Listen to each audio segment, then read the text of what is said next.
Scott's here. All righty, we are live. It's Friday. Scott's back. It's almost Halloween. We coordinated our outfits. Scott has the OG throwback Summit 7 uniform on. Look at that. Look at Tell that. us about this, Scott, because this is something that most people have never seen. I thought today would be a good day to wear this really old logo of ours, because that was the logo we had when the FAR 21 and DFARS 7012 both went live. So what a time! Hand spun shirts on the home on the prairie back in black and white. Yeah, I was saying earlier that this shirt is almost as old as some of our employees now. That's crazy to me. That is wild. Yeah. Well, I mean, there's the old news is new news these days with updates about FAR CUI and a bunch of stuff that's been going on. So we can get into that in a little bit. But like always, we'll start off with our week in review / month in review every time you get to join us, Scott. So you recently were at AUSA. You are always traveling around to conferences, talking to contractors, companies, investors, things like that. What did you see? What did you hear? We had a really good visit at AUSA. For those of you who don't know, that's the Association of the U.S. Army conference that's every year in D.C. The conference center there in D.C. Huge event, 750 contractors on the floor, exhibit-wise. So very large conference. You get to see all kinds of cool, military hardware on the floor. But most interesting was just conversations. Conversations with big contractors, small contractors, lots of them. Literally, the day that I was on the floor was literally Tuesday, the day that the rule was published. So that made for some interesting conversations, and the number of people who just I think Daniel, you said this based on some of your calls that you've had, and I think you'll probably talk about that. But the number of companies that just literally don't even know that it's happening. That is it's just still. Not something that they're aware of. And these are companies that are obviously very involved in the DIB. If they're paying the amounts that you have to pay to be on the floor at AUSA, you're obviously invested in the ecosystem. Just very interesting conversations. Now, I did have some other conversations with people, who basically have been saying, yeah, we've been waiting on it to go live before we do anything. And I'll give you a call kind of thing. Right. And so, both sides of those conversations. We got to do a great evening event with the Redstone chapter of AUSA. We did that at the Henley Park Hotel, which was really nice. We had about 200 people show up to that reception, which was nice. Great conversations and such. So, but in general, just out there engaging with the defense industrial base and hearing their challenges and concerns and educating where they don't necessarily have the background on, what's going on in, DIB cyber. So, yeah, it was interesting. And then also I've been at Army football games. So that was fun. Careful now. How's that going? Well, pretty good. I mean, Army's 7-0, right? Wow, that's better than Bama right now. You know who else is 7-0 is producer Dustin of the podcast, who is in a league with Jason and I, and he is always quick to remind us that he is 7-0. It reminds me when you're talking about AUSA, there was this article that came up. Let me see if I can show it here. There was an article that came up about a representative from the Army saying that there was, is this the right one? Yeah. Saying that there were going to be efforts to help small businesses meet cybersecurity requirements. Yet again, same story that we've heard for years coming up, that they were going to do some sort of pilot program for small businesses where they were going to create essentially government furnished enclaves, that I assume would be free, highly subsidized to meet all of their requirements, which, it always annoys me whenever I hear anyone from DoD put this information out, because they talk about making cloud enclaves that people will have access to, meeting requirements in 800-171, which is not the requirement for CUI in the cloud. The FedRAMP is the requirement for CUI in the cloud. I don't know if you heard this session when you were at AUSA, Scott. I mean, we've heard it's really interesting because I had not heard about this one. I did not see that session, but so that now makes two different Army efforts that are doing literally exactly the same thing. There's also another contract that the Army has that is coming out called the C4SB, and this one's in codes, I think. But they're both enclaves for helping small contractors handle CUI. But the contract has not even made it to RFP status yet, right? Which means that you're looking at a minimum of still 18 to 24 months probably before that's a usable solution, even if it's successful. Yeah, absolutely. That's another idea. Oh, sorry, Daniel. That's another idea that comes up here is by the time that the pilot is up and running, we're going to be well into the rollout of CMMC at that point. So even if it does become a thing in some small measure, it's probably not the best strategy to rely on this as your easy button, get out of jail free card, which we had a question about the phase rollout in chat that we can get to here in a little bit. What were you going to say, Daniel? Yeah, so a recently kind of new client of ours brought this up on a call I was on with them this week, and they were asking like, "Hey, what are your feelings on this?" And I said, "Well, it's nice. I appreciate the gesture. However, companies aren't going to want to store their intellectual property in a government asset. And how do you connect any level of like on-premise systems to that? Printing, plotting, OT."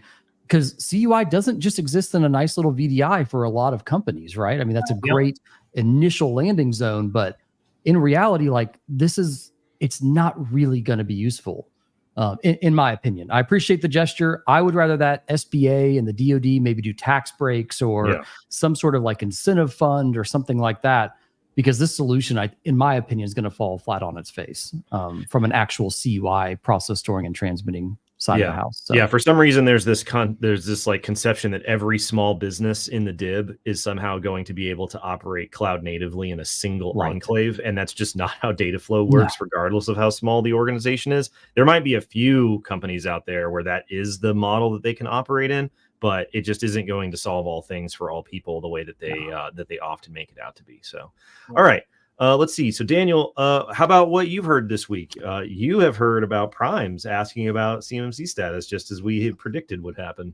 Yeah, so it's interesting. I was on the phone with Ryan Bonner earlier this week because I was like, "Hey, like, are you seeing the same thing that I'm seeing? Like, people not knowing, like, CMMC final rule happened?" He was basically like, "Yeah." He's like, "I thought the day it dropped, I'd be hit up, with people like, oh my gosh, what's the scope? What changed?" And that was the same experience I was having. Scott mentioned it earlier here. But one of the interesting trickle downs we're starting to see is some of those conversations from Prime starting to, communicate more sternly on their supply chain's readiness for CMMC. Asking for dates, which they have been doing for a long time, but a lot of them are revisiting that conversation and asking for an update on where people are standing. So the primes are starting to kind of pick up a little bit of that narrative. Scott, I know, you and I were both here. Jacob, I don't know if you were here yet when the interim final for DFARS 7019 happened, and it was a madhouse. I mean, people were coming to us, blank check, make me compliant in 30 days. They were freaking out. And I have a feeling that the real rush and awareness of CMMC is not really going to happen until that 48 CFR drops. Yeah. Until there's a contractual clause that has to be flowed down, I don't think primes are going to do as aggressive in pushing out this requirement until, Jacob, what would that be, December, January timeframe? Potentially on the final? I don't know. I disagree with you a little bit here because the capture managers on these contracts, on these RFPs, they are going, those capture managers are not stupid, right? Sure. They're going to start building their teams for contracts that are, going to be hit RFP in the fall of next year, probably in the January, February timeframe. And some of those teams are already in the process of being built. And I just don't see any way that those capture managers are going to put a company on their team for a contract that's coming out in the fall or later, that is in a unknown status, if you will, for CMMC, because they can't. By the time that RFP drops, if it has CMMC in it, they can't rebuild their team at that point. Yeah. The only counter to that I have is people are kind of hanging their hat on this extension of phase one with self-assessments and the DoD selectively choosing certifications for phase one. Like, a lot of people still think they're going to be able to coast in for another 12, 18 months before the real heavy is going to hit, I guess, is probably the best way to say that. So I would say that one of the X factors here is one of the reasons why there was such a big rush One is that the rule in 2020 was an interim final rule, so it went into effect immediately. So it was automatically in contracts essentially at that point. The other was the amount of rhetoric that DoD had leading up to the publication of the rule. In contrast, the rhetoric leading up to the publication of this rule has been very limited, according to the way that it ought to be, as we've talked about on the show many times. But now that the rule is final and the rulemaking process for the DoD CIO's office is effectively over, the muzzle is now off, and DoD is free to go to events, put out press releases, make statements, go out and do stuff. So, I've already heard that they're getting, asked to go and speak at events, that they're going in like probably, especially like Q1, they're going to start doing a lot more events. So I think that as you start to see them be like, the rule's out, this is the rule, this is the policy, that'll start to get people's attention, because we've done this for years where we'll say literally the same thing that DoD will say, and there's just more weight to it when the DoD says it, which is understandable. So I think that now that they're able to actually talk about the rule in a meaningful way, that should also drive it a little bit more with the primes asking. But this is the weird part about the market rollout is if you don't know that, for instance, some of our competitors' backlogs are backed up like 8 months before they can kick off projects. Some of the C3PAO backlogs are backed up until May or June for when they can kick off assessments. If you have let yourself, if you've convinced yourself that you've got another 18 to 24 months and nobody's there to remind you, then you're gonna be in for a surprise for sure. Speaking of surprises, let's talk about the FAR CUI rule. So we did a whole podcast on this. The most recent podcast, I'll put the link in chat. Most recent podcast is about progress on the FAR CUI rule. The FAR CUI rule has cleared regulatory review, which is the last step before publication in the Federal Register, 7 years after we expected it to be originally published. 14 years after Executive Order 13556 was actually written. Is that how old that shirt is, Scott, by the way? Is that? Yeah. It's as old as my kids are 14, right? Like, this is ridiculous. So, I think I was wearing this shirt. I think I was wearing this shirt the day 13556. So, so the FAR CUI rule has cleared regulatory review. It will be out for public comment and published as a proposed rule before Thanksgiving. Obviously, this time of year, things are tight in terms of how and when things will be published. Nobody knows when the Office of Federal Register will publish things. It's a total black box, which is, fun. Really fun. You just got to wake up every morning at 5 a.m. and refresh the Federal Register page and see if there's something new.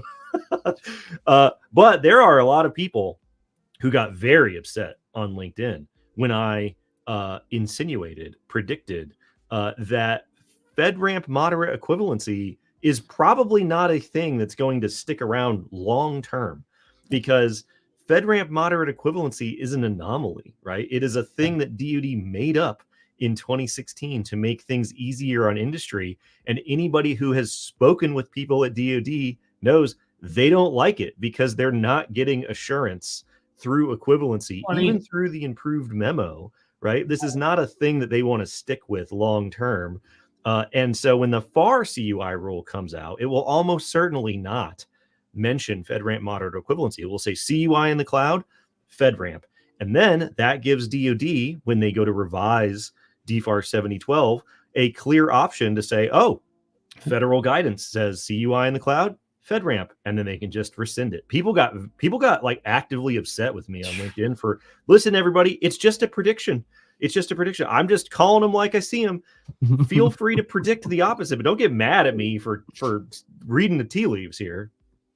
Yeah, I don't really know of many apps that even have pursued equivalency, honestly. Like, I don't even know many people even looking at that as a viable option. Scott, I don't know if you've seen any different, but that was great. The memo came out, but it's harder than the actual thing. So right.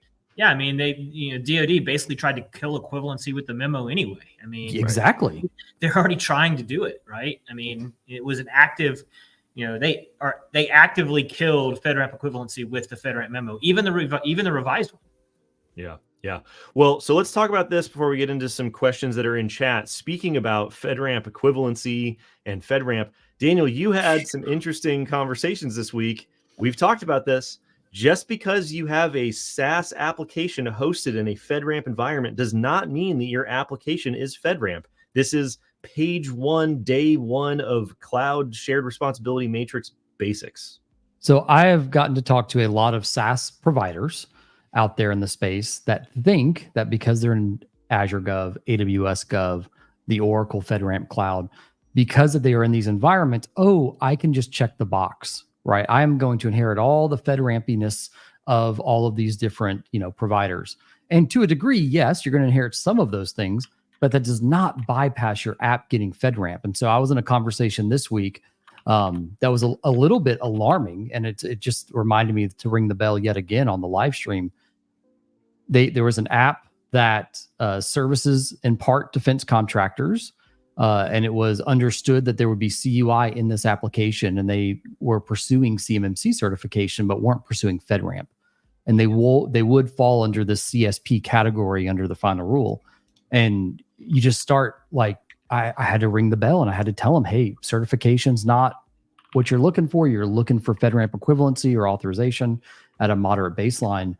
And the other side of the call, they kind of started freaking out because it's like, oh gosh, like what's the downstream effect of this? Well, if there's CUI in it and your clients are defense contractors pursuing CMMC certification themselves and their data flow has your app in scope, then they will fail the assessment if that is in their scope and in their boundary. And that conversation, as you can imagine, just started escalating. So this is me waving the flag yet again. Just because they service defense contractors, just because the app is catered to defense manufacturers or defense contractors, does not mean they meet the requirements. Do your due diligence or you will end up screwed. Absolutely. I mean, and it's not just, I've had conversations with, and we've had conversations as an organization with another company who caters specifically to the government and specifically to not just unclassified data, but into the classified spaces, right? And they had their entire infrastructure built on the commercial cloud, not even the gov cloud. And they thought that they were good to go. Yep. And it's just, you have, even if the company caters specifically to defense contractors, even, has versions that can do classified work and other things, you've got to make sure you do the due diligence, because so many of these companies just literally do not understand the requirement set from a governance and compliance standpoint. Yeah, absolutely. And this gets back to this idea of like, if you're going to be using a SaaS app for some form of meeting your requirements or obligations, and they keep telling you about all the 800, 171 requirements that they meet, that should set off an alarm bell in your mind to be like, but what about the FedRAMP stuff on your side? That's great that you meet 171, but that's not the intent. There's even that quote. I'll see if I can find it. There's even a quote from 2018 from Vicky Machete at the time, who was the director of DIB cyber policy at the DoD, on stage at an event. Back in those days, you couldn't go to an event with DoD or the government and not hear about the FARS CUI rule, by the way.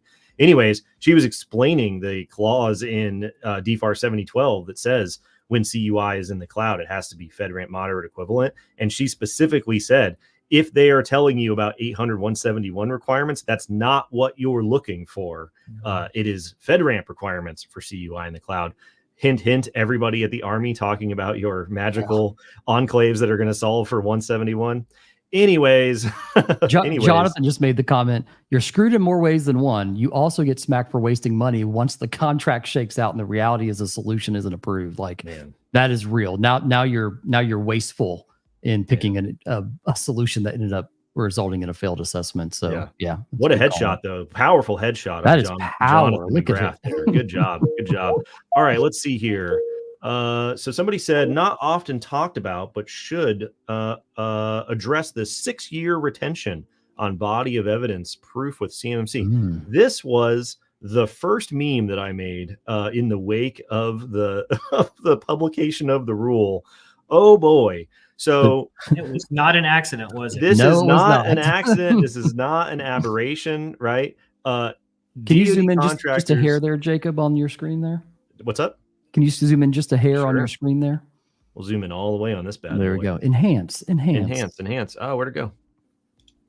Too far. The requirement for artifact retention, the requirement for an artifact retention period of 6 years is a result of the Department of Justice's input to the proposed rule. This is not an arbitrary period of time. This is not something DoD just made up. If you look back in previous versions of the rules, previous DoD comments about the rules, such that they were allowed to comment on things, DoD was like, I don't know, keep your assessment artifacts for a year. Keep your assessment artifacts for 3 years. That's how long your assessment's good for. Why would you keep it for longer than 3 years? And DOJ apparently was like, I'm going to let you finish real quick, but just make sure that you're keeping it for 6 years. Hold my beer, please. This is apparently standard boilerplate for a lot of stuff in terms of artifact retention, but just so that people know, right? There is a significant amount of coordination and commenting and concurrence that goes on among the agencies when it comes to these rules before they are published for public comment, right?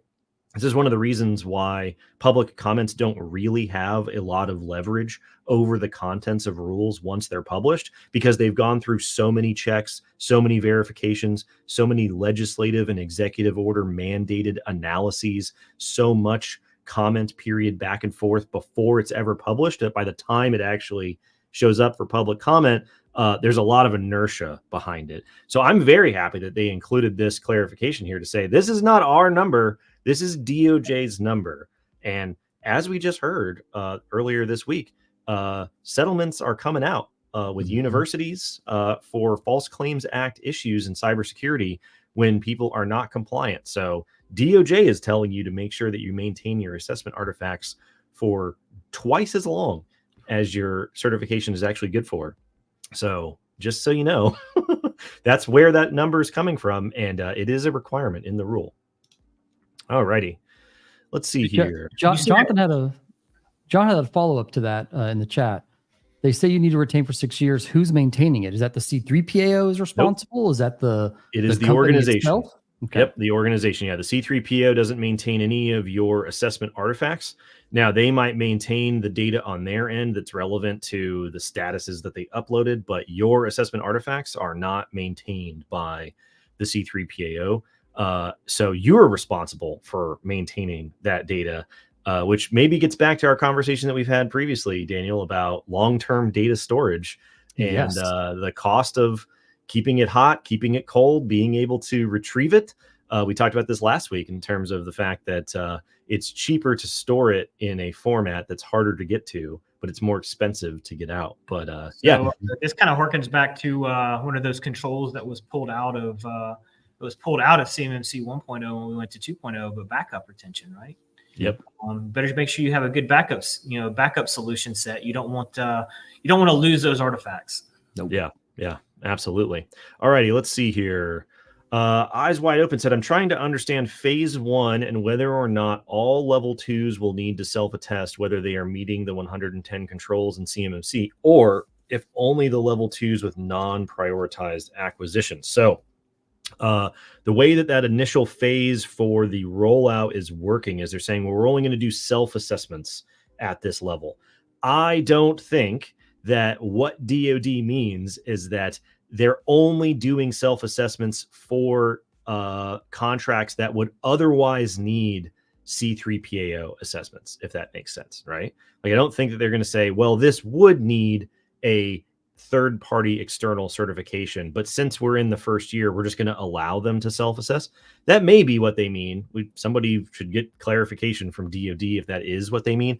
I don't think that's what they mean, because of the language that they include in the rule that talks about DoD discretion, right?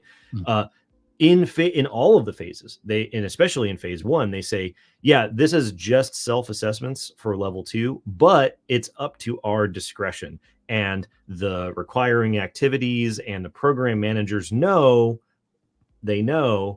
which contracts and which data flows will require external certification versus self-assessment, and so on and so forth, based off of all this training and material that the DoD is going to develop, allegedly.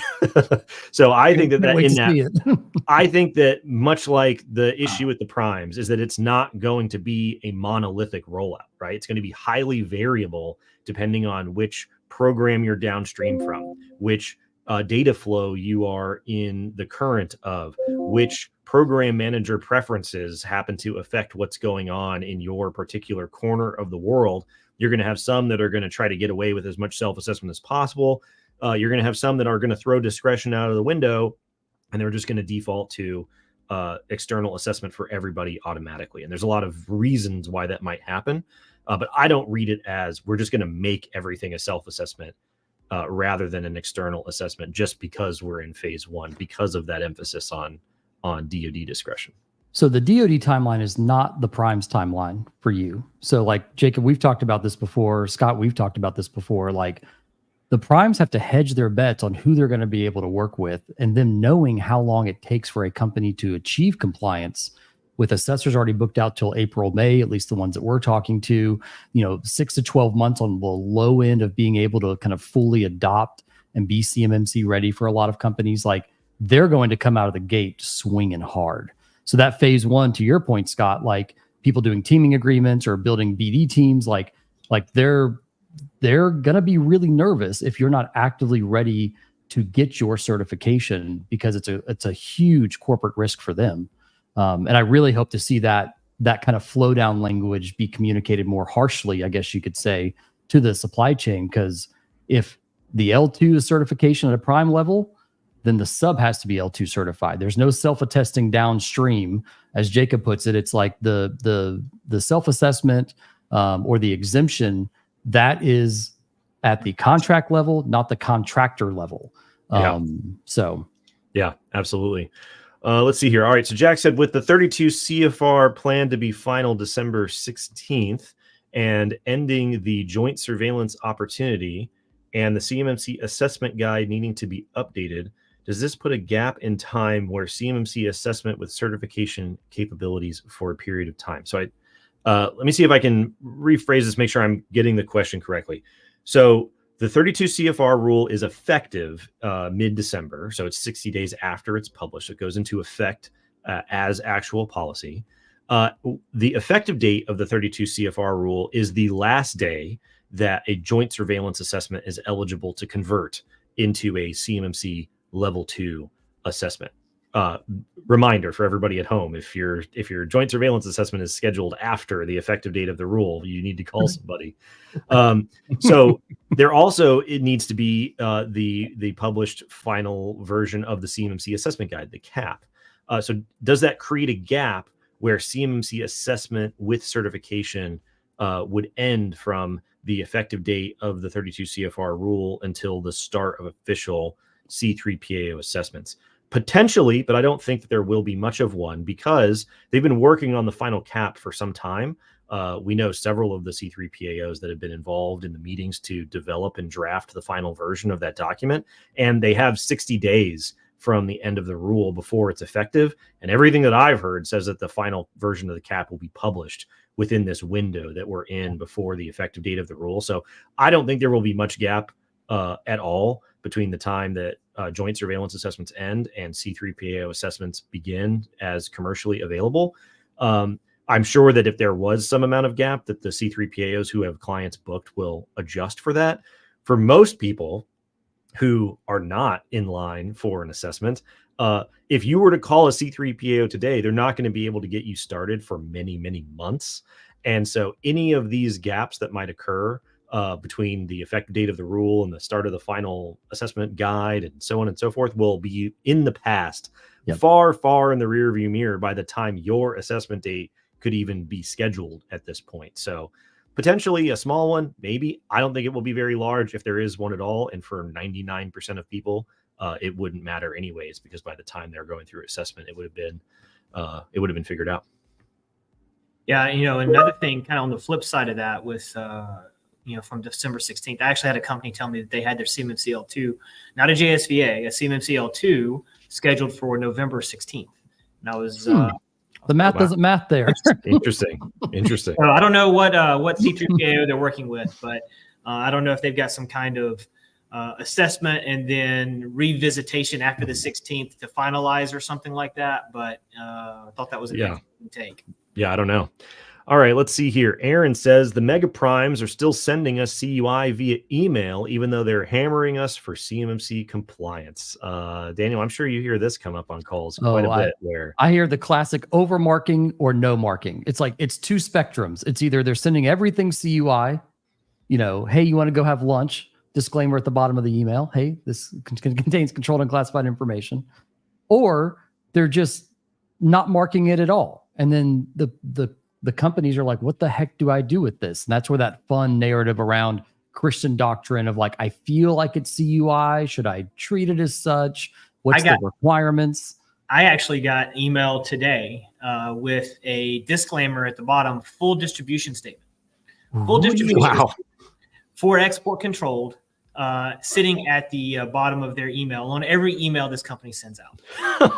I can't. I get the CYA to some extent, but it's causing so much damage in the industry. Like, for the love of God, if you don't want your whole supply chain to have to go spend hundreds and hundreds and hundreds of thousands of dollars and get certified and do all of this stuff, do your best to limit sending CUI, not just covering yourselves for the sake of the easy button. So if you really want to help your supply chain, do some good CUI data management, please. And as the rule says many, many times in the comment responses, so we talked about this. We're getting prepped for our webinar on November 7th. Make sure you guys check it out and register below. It's going to be a great time. The 50% of the length of the rule is just the comment summaries and responses, and a significant number of times the DoD says, listen, one, CUI issues are outside of the scope of this rule. But the other part that's outside the scope of this rule is interactions between primes and their subcontractors. So they say a couple times, they're like, we hope that you guys are taking it easy on your subs. Like, we hope that you're looking out for their best interest, but there's really not much that we can do if the DoD gets all of their ducks in a row and suddenly figures out the CUI marking issue and it's more or less or whatever, they still can't control the prime saying everybody go get level 2 certified with an external party. That's still outside of their scope regardless. So, all righty. Excuse me. All right. So Evan said, what's your take on the DoD memo issued 9/21/2017 regarding DFARS 7012, in which they advised using an SSP and a POA&M to assist with implementing 800/171 controls? Was the intent of this memo that the controls would be implemented prior to the December 31st, 2017 deadline, or continue using the SSP and POA&M in perpetuity, for instance, to the present day? Scott, go ahead and give your answer, because I have a direct quote out of the rule that addresses this. Oh, do you? Okay. Yeah. So hopefully I don't contradict what it says in the rule. I didn't see that comment in there, but so I remember this well when this came out. So DoD had been having a heck of a time getting lots of pushback from industry about the DFARS 7012 rule. They continued to push it. It got pushed multiple times, if you guys remember. And so this memo basically came out and said, okay, if you guys will just get a baseline SSP and put everything on the POA&M, put all of it on the POA&M, we will consider you DFARS 7012 compliant on 12/31. All right, that's it. That's all we need is an SSP and a POA&M. What they didn't expect is people were going to have those things on the POA&M for 8 years, right? Yeah. But that was the original intent. It was literally just to get this thing out there and encourage the contracting base to do something, right? Get an SSP, put a POA&M in place, put everything for all the controls on the POA&M, and then just start working it off. That's essentially what they were asking for at that point in time. To be DFARS 7012 compliant at that point in time. But so what did it have in the rule? I'll see if I can find it, but there's essentially a line in the rule that says exactly that when they describe the rationale of the rule, and they say, yeah, our intent was never to allow for people to park their unimplemented controls on a POA&M in perpetuity, right? Like, there was I'll find the specific line, and we'll definitely talk about it during the webinar. But yeah, the line is literally in the rule where they were like, that is not what we meant. That is not what we meant. Just like they've explained with the equivalency memo for FedRAMP, what we meant by equivalent to FedRAMP was the same as the FedRAMP moderate baseline, not equivalent to the FedRAMP moderate baseline. So when we said implement by December 31st, 2017, what we meant was implement by December 31st, 2017, not just say you've implemented it and then park everything on the POA&M. Now, the new rule, the 32 CFR rule, does a decent job of going into the details of POAMs versus operational POAMs. And so, we're definitely going to get into that more on the webinar, maybe in a future Q&A. So if you're curious, you should check that out in the rule. But yeah, they never intended for people to use the POAM loophole. And the 2020 CMMC rule really harped on it even more than the current 32 CFR CMMC rule that came out, where they were saying, listen, that we got to close this POAM loophole because we obviously weren't clear enough in our intention with what was going on. So that doesn't mean that you can't ever have things on a POAM. It just means you can't abuse the POAM to maintain a persistent non-compliance forever. All righty. Alfred said, why would people get upset about FedRAMP equivalency going away when it almost doesn't exist? Yeah. I mean, listen, I didn't spend a lot of time analyzing people's arguments on LinkedIn about being upset with FedRAMP equivalency going away. We still have to wait for the FAR CUI rule to come out. We still have to wait for it to go final. Still have to wait for DFARS 7012 to get revised. Still have to wait for the FedRAMP memo to get updated. There's a long time between now and the ultimate demise of FedRAMP moderate equivalency, and people can predict the other way. It's totally fine. I'm just telling you, based off my experience, based off my conversations, based off my understanding of what's been going on, based off of my analysis of the situation as a whole, I don't think that FedRAMP moderate equivalency is long for this world in a regulatory sense. So people can be upset people find all kinds of reasons to be upset on LinkedIn. Trust me. So I don't know why they would be upset about that going away. I mean, it ultimately, like we said before, getting equivalency determinations through the DoD is harder than getting FedRAMP, certification, because they don't have the resources to run FedRAMP by proxy. And so as a result, you have to do more than you would in order to get a FedRAMP certification. So it seems to be a lot easier to lose equivalency. I mean, we've known some vendors that have lost equivalency within a few months. So again, high risk when you're looking at equivalency from a vendor perspective. Yeah, so there's a little bit of irony here that the reasons why equivalency are going away are the same reasons why FedRAMP was created in the first place, right? It was different agencies all coming up with different decisions about what to do with the same use case and the same requirements. All righty, let's see. Okay, so Wendy's here. Wendy's here, our friend from Higher Ed. She said, as you read the tea leaves, I'm curious about your thoughts on how FAR CUI proposed rule is going to impact other 800-171 policy requirements like GLBA, NSPM 33, NIH, etc. Well, the first one that comes to mind is HIPAA.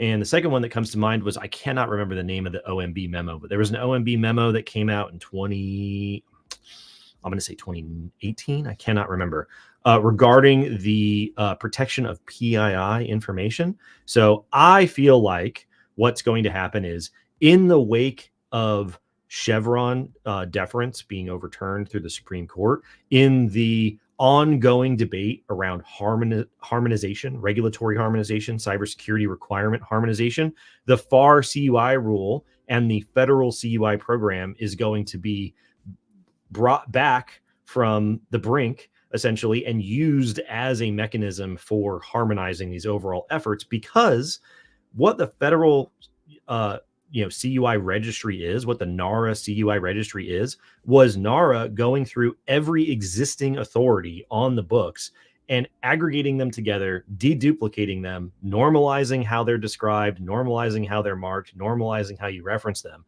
The thing that federal agencies struggle with in terms of regulating cybersecurity is having concrete authorities to leverage to impose requirements on whatever sector or group that they're trying to impose cybersecurity requirements on. So EPA got slapped because they're trying to creatively interpret the idea of sanitary surveys for water facilities to say, well, part of providing sanitary water is having good cybersecurity. And they were, no. The lawsuits are like, that's too much of a creative interpretation of what this authority says. But the CUI program has long-standing authorities going back like a decade and a half, if not longer. And they're all right there for everybody to pick. And you have a harmonized standard in SP 800-171 that's been in existence for a long time. And now you have a FAR rule that you can apply via your contract. So if there's anybody that's dealing with any regulated data, unclassified regulated data with an existing authority, it's a space to watch, because I feel like this is going to be a lot more relevant in the near future than it has been for a really long time, because it is so closely tied to all the various authorities. So what do you think the chances, probably near zero, but what do you think the chances are that when we talk about harmonization and what's going on with the CUI rule, the FAR CUI rule, and CERCIA from CISA, right? Yeah. Do you think there's that one's tough. That the FAR CUI rule, points to the CISA, the CISA, CERCIA for reporting? Is there any chance that happens? I mean, that one's tough, because I'm sure that there's going to be a reporting requirement in the FAR CUI rule. Exactly. But I don't know if during the drafting of the text of the FAR CUI rule that the CERCIA rule was done yet. In terms of, I don't know how far along they were. It also goes to show, the CERCIA rule, the CERCIA incident reporting rule from CISA is, a direct outgrowth of a piece of legislation that told CISA, go do this thing, right? And it runs into conflict with other agency rulemaking that is an outgrowth of other legislation where they said, go do this thing. And then they just sort of let remember that scene in The Simpsons where they have the two monkeys with a knife fight and they're like, circling around on the ship? That's basically what Congress is doing, where they're like, go make a rule about incident reporting. And then a couple of years later, they're like, hey, go make a rule about incident reporting. And then they're all like watching them fight and then yelling about how things aren't harmonized, even though Congress put us into this situation. Anyways, could it be harmonized with CERCIA? Maybe. Will it cause another issue that needs to be harmonized? I would probably put my money on that. Yeah. You brought this up. Yeah, I brought this up. This is the GLBA. This is from 2021, just an article on it. It's like, hey, we encourage institutes to start adopting NIST 800-171. And the FAR CUI banner, I think, is just going to end up rapidly, like you already mentioned, HIPAA, right? I think it's going to rapidly kind of trump or accelerate any of these other programs or regulations that are in queue. And maybe they even back off of some of them, because FAR CUI might actually meet all the requirements they're looking to be met, right? Until we see it, we don't really know, right? So maybe it is going to be a stop all, and there's not going to be 47 regulations saying do NIST 800-171. Maybe the FAR CUI will be enough. Maybe. We'll see. All righty, let's see here. Oh, hey, look who it is. It's Jason. Hey, the new Project Spectrum. I'm currently sitting in a webinar titled The New Project Spectrum Experience. The DoD resource, formerly known as Project Spectrum, is now Crystal Project Spectrum or something like that. Apparently, according to Jason, he's saying that they have fixed their scoring module on their tool. So that is wonderful news. Anybody that was listening to our podcast recently knows that the scoring mechanism on the Project Spectrum tool went away for whatever reason. So I'm glad to hear that apparently it works correctly. We're into the webinar, and they've covered a cool new user dashboard and their module on FOCI. So we'll have to check that out. Maybe we'll do another podcast episode on it. Now you have more options, everybody. You've got the Project Spectrum scoring tool, which we were always fans of until the scoring went away. It was pretty solid. Or you have an access database. As old as Scott's retro shirt, the DIBCAC access database that you can download. Both of them get the job done. Both of them are decent enough tools to give you an accurate score. The scoring for DFARS 7019, DFARS 7020, the DoD assessment methodology scoring is now the same as scoring for CMMC assessments. So that scoring approach is something you need to be familiar with. Alrighty, let's see. We got a spicy one. Let's see. Let's see. Kevin said, am I correct in my interpretation that requirement SC 31311 cannot be fully met and an OSC can still pass a conditional level 2? Yes. Yes, you are. So as part of the recalibration of the scoring system, as part of one of the things to make burden easier on industry, is if you can't have some of the encryption requirements fully implemented for a full 5 points, you can get partial implementation points and still work your way down this journey. I would definitely just Control F in the rule for encryption. And there's a couple of examples in there where they talk about what if this extends past our 180-day POA&M window. The DoD says in the rule, we understand that there are issues around FIPS encryption requirements and assessment issues. So they've anticipated it. They've explained it in the rule. So yes, you can. All righty. Let's see. The favorite four-letter F word from the CMMC world. So man, yeah, absolutely.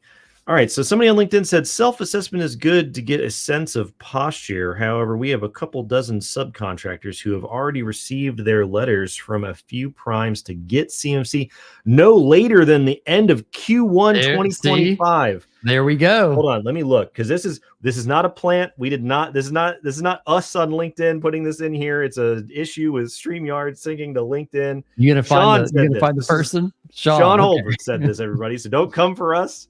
You got to go find Sean. You got to go ask him. No later than Q1 of 2025.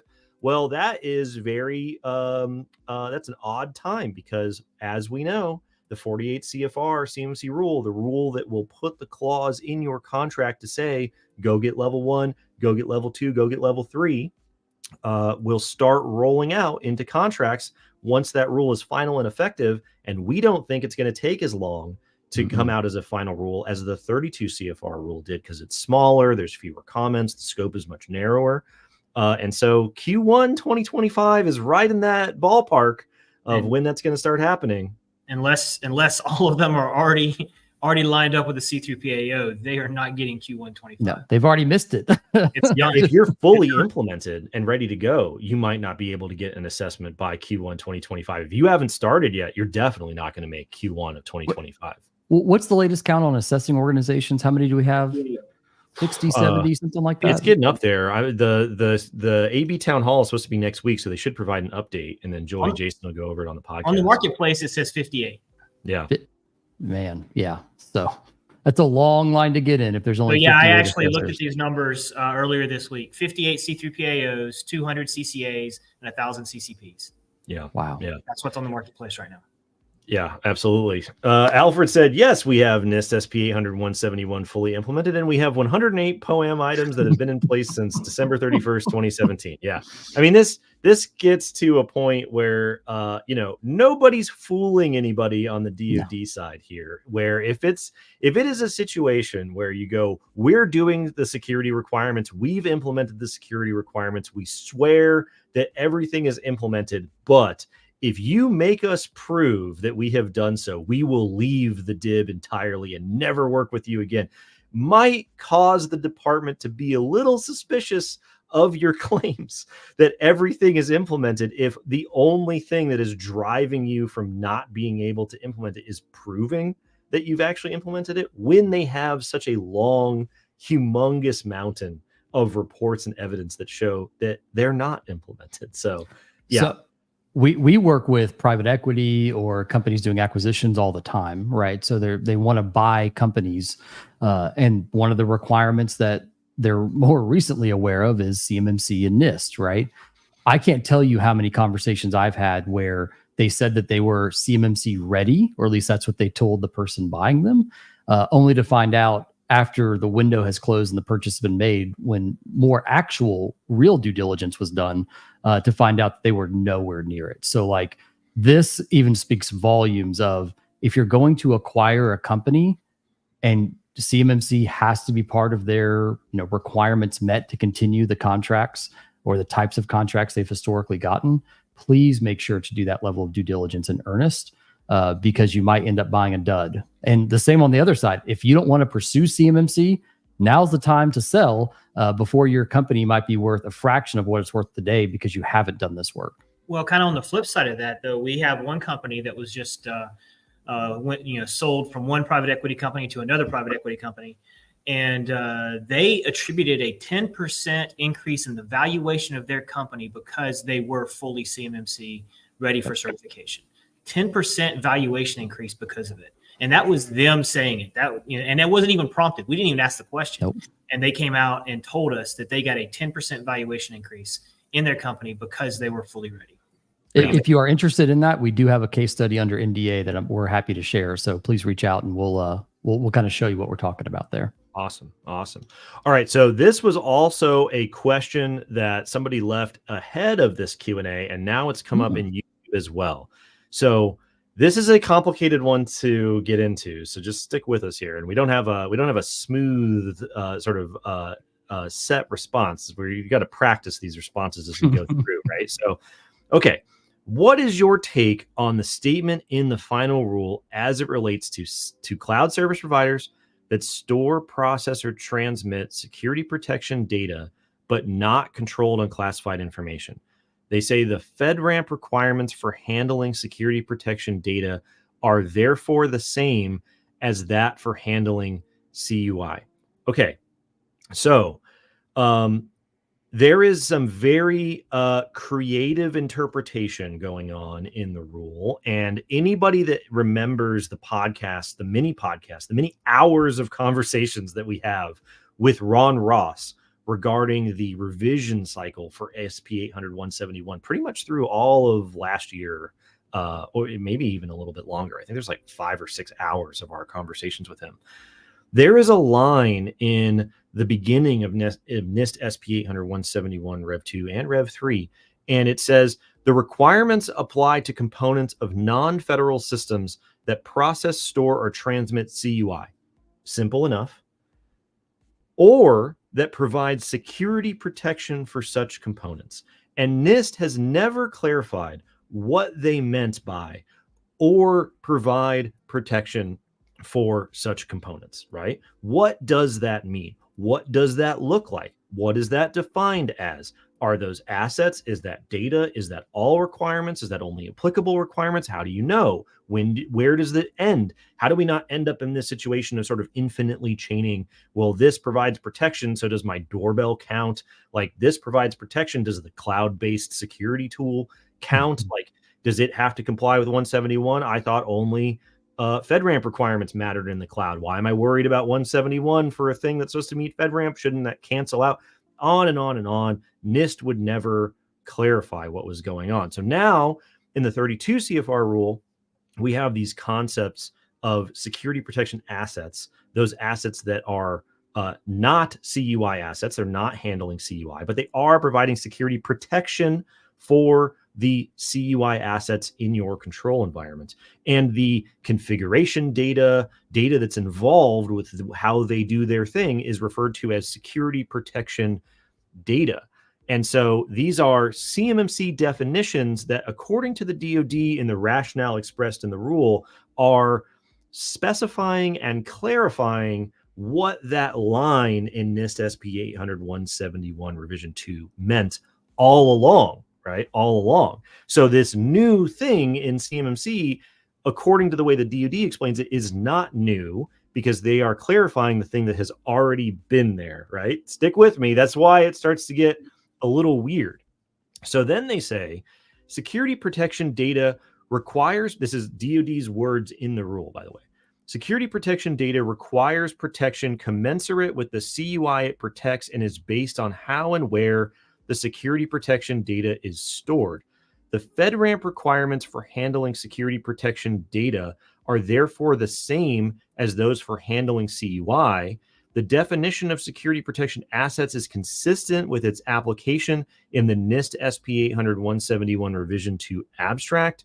The definition as written provides a clear distinction with security protection assets. So what they're saying is, if you're handling CUI, DFARS 7012 applies. When DFARS 7012 applies, you have to implement 800-171. Within 800-171's applicability statement, you also have to deal with assets that protect your CUI assets and therefore their data too. And since DFARS 7012 applies to you, you also have to worry about CUI in the cloud via FedRAMP. Therefore, this concept of security protection assets and security protection data also counts for your FedRAMP requirements. That's essentially the rough outline of the logic that they use to make this jump, even though, as people have brought up in the comments, that's not actually technically what it says. Like, there's no reference among these various things that cross-reference each other, but that's how the DoD reads these things as they relate to each other and how they are specifying what they all mean in relation to each other. So we'll clean up that explanation, especially for the webinar, Scott. It won't take quite as long, but that's essentially the outline of how they got to this point of saying SPAs and SPD are not new. They still count whether you're dealing with FedRAMP considerations or 800-171 considerations. because we've been, dealing with 7012 for so long, and we've been dealing with 171 for so long. So Jacob, I just pulled up that fun little table 4 from the rule, and White Wolf, the one who asked this question, just made a comment there. It's saying security protection data without CUI doesn't say this FedRAMP thing at all in this little middle section here. Right. So it sounds like a little somewhat contradictory, unless, kind of which one's right? Is it I don't have to do FedRAMP for SPD, or I do have to do FedRAMP for SPD? So anyway, so I get where the confusion is. And Jacob, as you mentioned, we're going to clean up some of the language around what the intent here actually is on, do I have to have FedRAMP or not? Yeah, this is one that is not immediately apparent. You can see the logic, but then there are certain call outs in different parts of the rule where they're seemingly contradictory. So it's just, this is part of the reason why we have our webinar scheduled for several weeks after the publication of the rule, because it's just not possible to go through all of the data in the rule and then find there are going to be contradictions, find them, figure them out, clarify what's going on, and then put the right information out. And so that's why. In addition to that, moving away from the FedRAMP specific, what you talk about, security protection assets, and it talks about the applicable controls, right? Yep. But there's really no definition of what the applicable controls are. Yeah. When you're talking about protecting SPD and SPAs. Yeah, and it's an engineering problem, right? It's a judgment problem. It's a problem for, as they say in the rule all the time, it's the problem for the organization, for the contractor to figure out. Like, they're not going to give you the guidance to tell you on a case-by-case basis for every single contractor exactly what the rules are going to be. And so, there's guidance, but there's no guide, if that makes sense. So I hope the C3PO stakeholders forum kind of gets together for some core security services and at least has some kind of agreed upon things for firewalls or endpoint protection or just spam filters, right? Just general things. Because leaving that up to an interpretation of each individual C3PAO is going to vary differently depending on what their technical competency might be. So that could get real tricky real quick. Yeah, absolutely. All right. Well, we got a couple rapid fire ones here that we had stored up from calls, from previous comments that we can maybe get through the last few minutes here. All right, Scott. So this comes up quite a bit in calls. We're an MSP. We help with the DIB. There's some regulatory requirements involved. Do we outsource our support as Summit 7? No. Short answer is no. Summit 7 doesn't outsource anything. Everybody that we have working on a customer environment is W-2 U.S. citizen, period, end of story. Yep. That is just how we have architected our company. It's how we've architected our infrastructure. We are 100% U.S. citizen and 100% W-2 employees. Yep, absolutely. And that's 100% U.S. citizen, by the way, the full citizenship for everybody, which is not always the case, but yeah, it's awesome. It's awesome to see. All righty, this comes up sometimes. I've heard this on calls pretty frequently, Daniel. Somebody's, a lot of times we talk to people and they don't just want the bare bones. They don't just want us to set everything up and hand them the keys. They want to take the relationship to the next level, as it were. Love it. What happens if somebody wants more active, regular interactions with Summit 7 and our services? Great question. So under our managed services, ongoing monthly support, and that can either be just managing general infrastructure, user help desk support, or our SOC services that we offer. You're tied to a VCIO and an engineering team and pod associated with that. So the VCIO is willing to talk with you on a very frequent basis to go over through any open issues, open POA&M items we need to work down, and things like that. And they have the support of the engineering team from a technical perspective, as well as the multiple assessors that we have on staff to bring in as well. So if you want to take it to the next level and move from casually swiping on the dating apps to actually getting married and having a true partnership, we have that capacity here. Awesome. So this comes up related to what we talked about last week in terms of the cost of the ability to retrieve data that you have stored. But one of the reasons that we spend a lot of time on our calls asking people about what kind of third-party apps they're using, what kind of third-party apps they want to use, especially some, anything that's generating security logs and things like that, is it costs money to ingest data and retain data, but it's different depending on which types of services you're using. That's exactly right. So we're Microsoft Sentinel shop through and through. And so Microsoft doesn't in charge ingestion of any of their native services. So think the Defender stack, Azure logs, M365 logs, things like that. However, for things non-Microsoft, they do charge ingestion. So that starts out at $1 a day a gig for basic logs, all the way up to about $4 for Azure Log Analytic log storage and ingestion there. So it kind of varies based on the type of logs that you want to pull in from your on-prem network equipment, for example, or other third-party clouds.